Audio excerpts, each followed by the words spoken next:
கேரளாவின் இருண்ட விருந்தினர் ஒரு தீமன் அரசனின் கதை. பிரிவு 1. இருளின் ஒளியில். கேரளாவின் பழமையான மலைகள், ஆழ்ந்த காடுகள் மற்றும் நதிகளால் சூழப்பட்ட கிராமங்களில் அலைபாயும் மர்ம கதைகள் பேசப்பட்டன. இங்கு ஒரு நாள் மர்ம சக்திகளால் ஆக்கிரமிக்கப்பட்ட ஒரு வில்லன் தோன்றி தீமன் அரசன் என்று அழைக்கப்படுகிறான். அவனின் பெயர் மார்க்கண்டேஷன். மார்க்கண்டேஷன் ஒரு சாதாரண மனிதரல்ல. அவன் இருளின் சக்திகளை கொண்டு தனது ஆட்சியில் பலரின் மனங்களையும் வாழ்வையும் கைப்பற்றிக் கொண்டான். அவன் இருள், தீவிர அக்கறை மற்றும் மறைவின் மாயாஜாலங்களை கொண்டு தனது ராஜ்யத்தை கட்டுப்படுத்தினார். ஆனால் இந்த கதையில் 2 விதமான காதல், குடும்பம் மற்றும் இரட்டை வாழ்க்கையின் சிக்கல்கள் பின்னணி இருந்தன. பிரிவு 2. காதலும் உறவுகளும். மார்க்கண்டேஷனுக்கு திருமணம் ஆனவர் லலிதா அழகிய, புத்திசாலியான, அதே சமயம் தைரியமான பெண். லலிதா தனது கணவர் மீது எப்போதும் நம்பிக்கை வைத்து அவனின் இருண்ட உலகத்தில் வெளிச்சம் கொண்டு வந்தார். ஆனால் மர்ம சக்திகளால் மயக்கப்பட்ட மர்மங்கள் அவர்களின் வாழ்க்கையை சிக்கலில் ஆழ்த்த ஆரம்பித்தது. இதே சமயத்தில் மற்றொரு கதாநாயகி சுந்தரி என்ற பெண் கேரளாவின் வேறு ஊரில் ஒரு மரபணு குடும்பத்தில் பிறந்தார். சுந்தரி அவளுடைய கணவர் அருண் என்பவருடன் நிம்மதியான வாழ்க்கையை நடத்தி கொண்டிருந்தாள். ஆனால் இரு குடும்பங்களின் விதி எதிரொலிக்க ஆரம்பித்தது.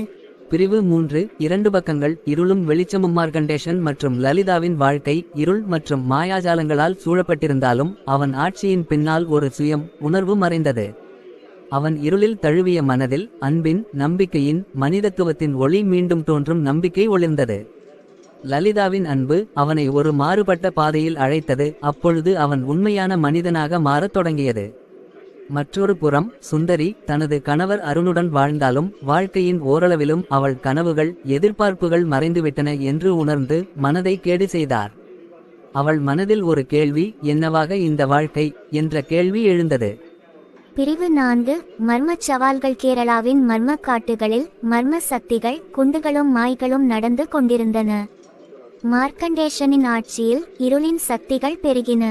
அவன் தன் கணவன் மட்டுமல்ல, தன் கணவராக இருப்பதையும் மறந்து ஒரு தனித்துவமான இருளின் உயிராக மாறிவிட்டான்.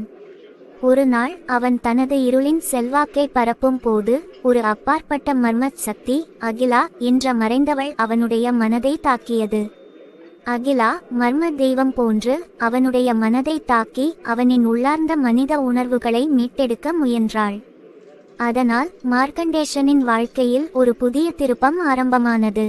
அதே நேரத்தில் சுந்தரி தனது வாழ்க்கையின் மாயத்தில் ஒரு மாற்றத்தை காண ஆரம்பித்தாள்.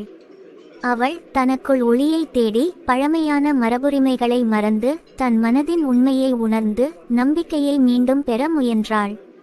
பிரிவு 5. இரு உலகங்களின் மோதல். காலம் சென்றது. இரு குடும்பங்களின் பாதைகள் எதிர்பாராத முறையில் சாய்ந்து ஒரே இடத்தில் சந்தித்தது.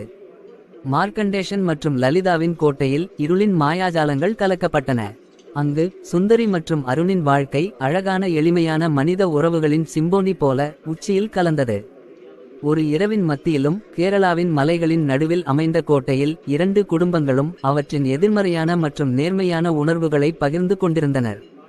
அந்த நேரத்தில் இரு முந்தான பாதங்களின் 2 விதமான கதைகளின் நெசவெளியில் அன்பின், மனநிறைவு மற்றும் உண்மையான வாழ்க்கையின் மையத்தை உணர்ந்தனர். பிரிவு 6.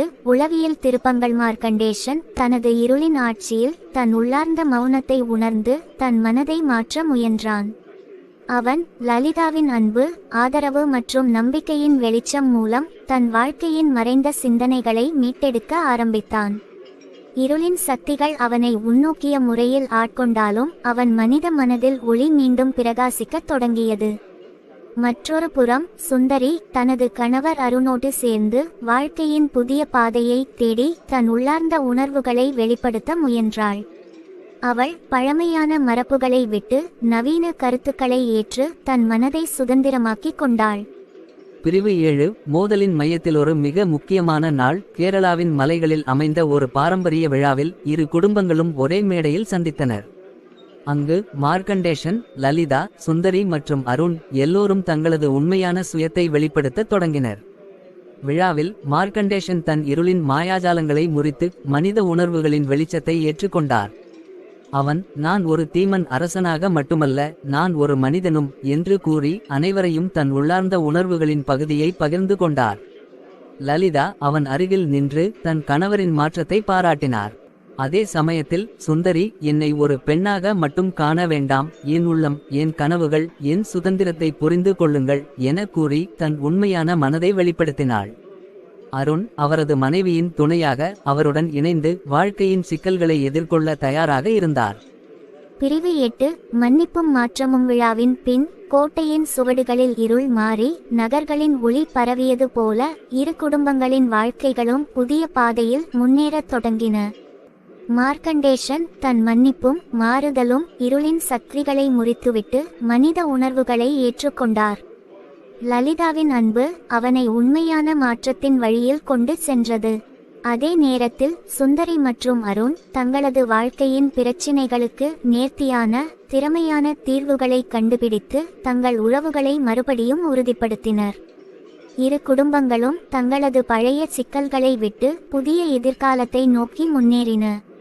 பிரிவு 9 மாற்றத்தின் ஒளி. கேரளாவின் மலைகளின் நடுவில் பழமையான மரபுகளும் நவீன எண்ணங்களும் கலந்திருந்த நிலையிலும் மனிதனின் உள்ளார்ந்த உணர்வு, அன்பு மற்றும் உறவு என்பவை எப்போதும் ஒளிரும் என்பதை காட்டியது. மார்க்கண்டேஷன் தனது மாறுதலின் மூலம் ஒரு தீமன் அரசன் என்பதை கடந்து தன் உள்ளார்ந்த மனிதநேயம் மற்றும் அன்பின் விளக்கத்தை வெளிப்படுத்தினான். லலிதா அவரது துணையாகவும் வழிகாட்டியாகவும் தன் கணவருக்கு உறுதுணையாக இருந்தார். சுந்தரி தனது கணவர் அருணோடு சேர்ந்து தன் உண்மையான சுயத்தை வெளிப்படுத்தியவள். இரு குடும்பங்களும் வாழ்க்கையின் சிக்கல்களை எதிர்கொள்ளும் விதத்தில் தங்களது உண்மையான மனதை வெளிப்படுத்தினர். பிரிவு 10 இறுதி நிறைவில். கேரளாவின் பழமையான மரபுகள், புதிய ஆட்சிகளின் மாறுதல்கள் மற்றும் இருளின் சக்திகளால் ஒரு மாறுபட்ட வாழ்க்கை காட்சி உருவானது. மார்க்கண்டேஷன் தனது வாழ்க்கையின் இருண்ட காலங்களிலிருந்து மாறி மனித உணர்வுகளை ஏற்றுக்கொண்ட ஒரு மனிதராக மாறினான். லலிதா தனது அன்பின் வெளிச்சத்தால் அவரது கணவருக்கு மாற்றம் கொண்டுவரினார்.